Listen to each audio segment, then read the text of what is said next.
Hello, my name's Sophie and welcome back to my channel. Having made 30 videos in 31 days, I feel like sitting in front of a camera should feel far more familiar than it does. Today, we're starting actual content. I did Vlogmas. I only posted 30 videos instead of 31 like I'd hoped because things were just manic over Christmas. I don't think me and my husband spent more than 48 hours in the same place. We ended up having 3 Christmases with different parents and sides of the family, etc, etc, and it was lovely, but it was busy, so Vlogmas fell on the wayside. But I say fell on the wayside, I still made 30 videos. And that's a lot. Today I'm going to tell you everything I read in December. I'm going to do my December wrap up.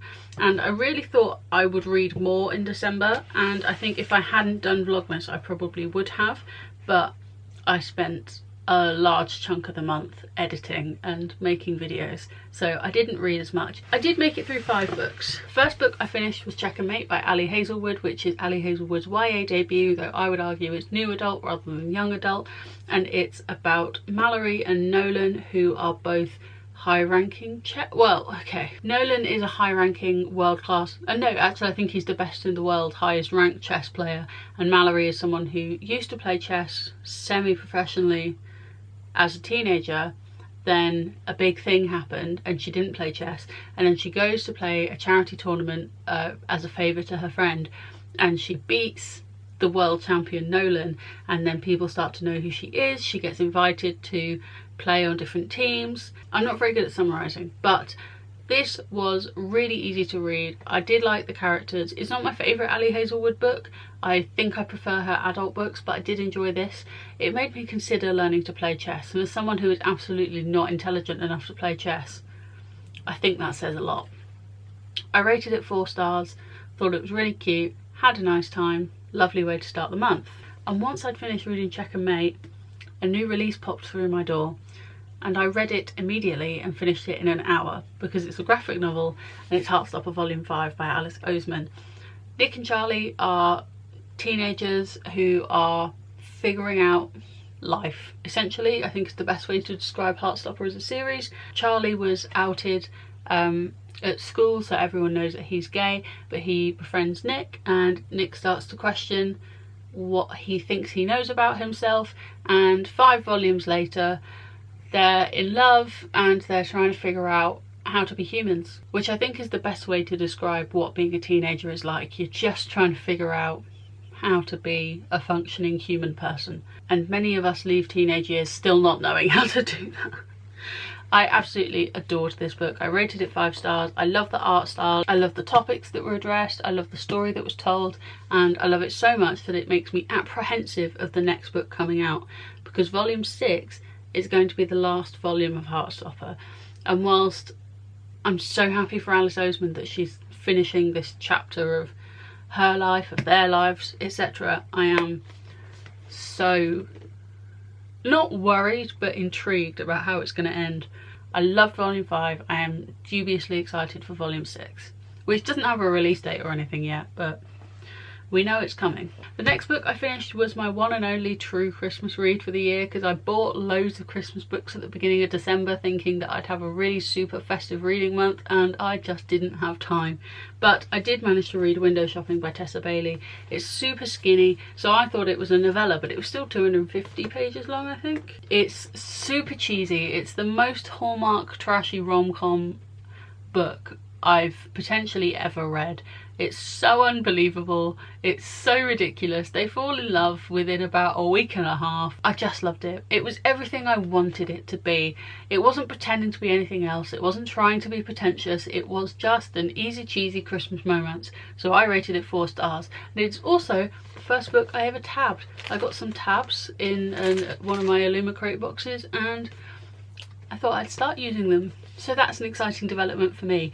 The next book I read was our last book club pick for 2023. In a brief summary, if you've not heard me speak about my book club before, I host, for want of a better word, the Rocket Book Club, which is a book club for me and my husband, because when we got married we asked our guests to gift us a copy of their favourite books so we could have a library of our favourite people's favourite books, and in an endeavour to read them all I started the book club so we could take it in turns to choose one a month, and I read it and he doesn't, and slowly we're getting through the whole catalogue. This month was my pick and I chose My Policeman by Bethan Roberts, mostly because of who gifted me this book. So my friend Stephanie gave me this book, and there's a little trio of us that are friends, and the other person in this trio is Nicola, and I'd already read Nicola's book, so I felt I needed to read Stephanie's book so that it was fair. Would they have cared if I had read one and not the other in the same year? No, but it was as good a reason as any, so I picked it. I rated this 4 stars. I really enjoyed it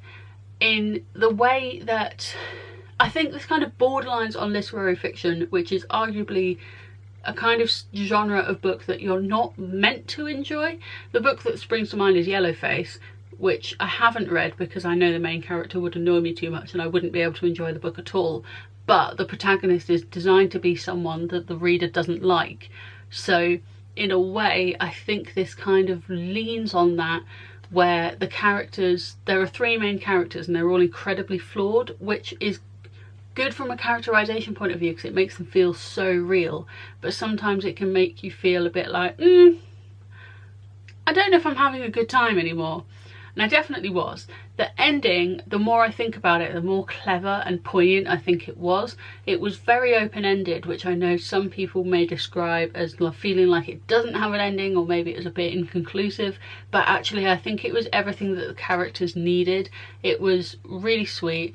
I have a lot of thoughts on this. I need to watch the film, but also I kind of don't want to watch the film in case it isn't very good, and I've heard that it might not be very good. And then the last book I finished literally on the last day of the year.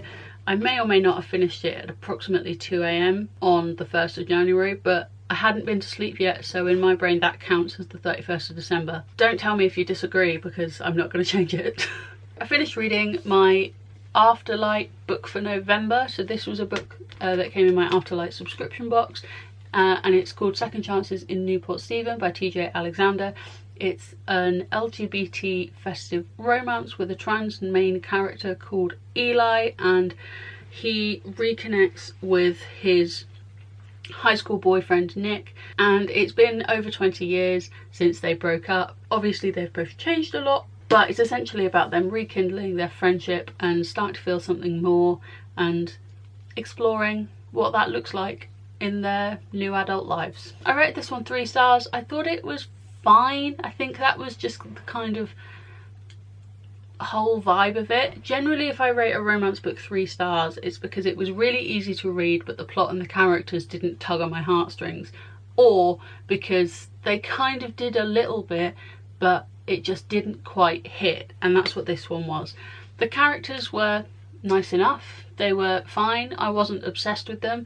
I did like reading Eli as a trans main character. I don't think I've read a book with a trans main character before. I liked Nick. I think Nick was a really sweet character. He does actually feel a little bit like Nick from Heartstopper, which I think might have been part of what was putting me off, because obviously they had the same name, and he has a line about how he should be feeling gay panic or something, and I was like, this feels a bit like an, is it homage to Heartstopper, or is it just a bit too close to Heartstopper? It didn't really feel like a slow burn. It kind of felt like a non-communication kind of thing, where they both made assumptions about each other's feelings and then convinced themselves that was true, even though they had no evidence and hadn't had a conversation about it. It didn't feel much as slow burn so much as drawn out, and that just didn't really hit for me. So I enjoyed it, I had a nice time, rated it 3 stars, but it wasn't my favourite, and I don't know if I'll come back to it. If it didn't have these beautiful sprayed edges, I don't know if I would rush to keep it, if I'm honest. And that is everything I read in December. I only read 4 of the 8 books that were on my TBR for the month, but that's fine. And I don't think I have anything more insightful to say, so I'm just going to wrap this up. Thank you so much for watching. I hope you did enjoy Vlogmas, and I hope you'll stick around to see what content I make for the rest of the year. I'm definitely leaning into the bookish niche, and I'm looking forward to sharing my opinions and talking about books with you. I hope you're having a great day, and I'll see you at some point, maybe on Saturday, for a new video. Bye!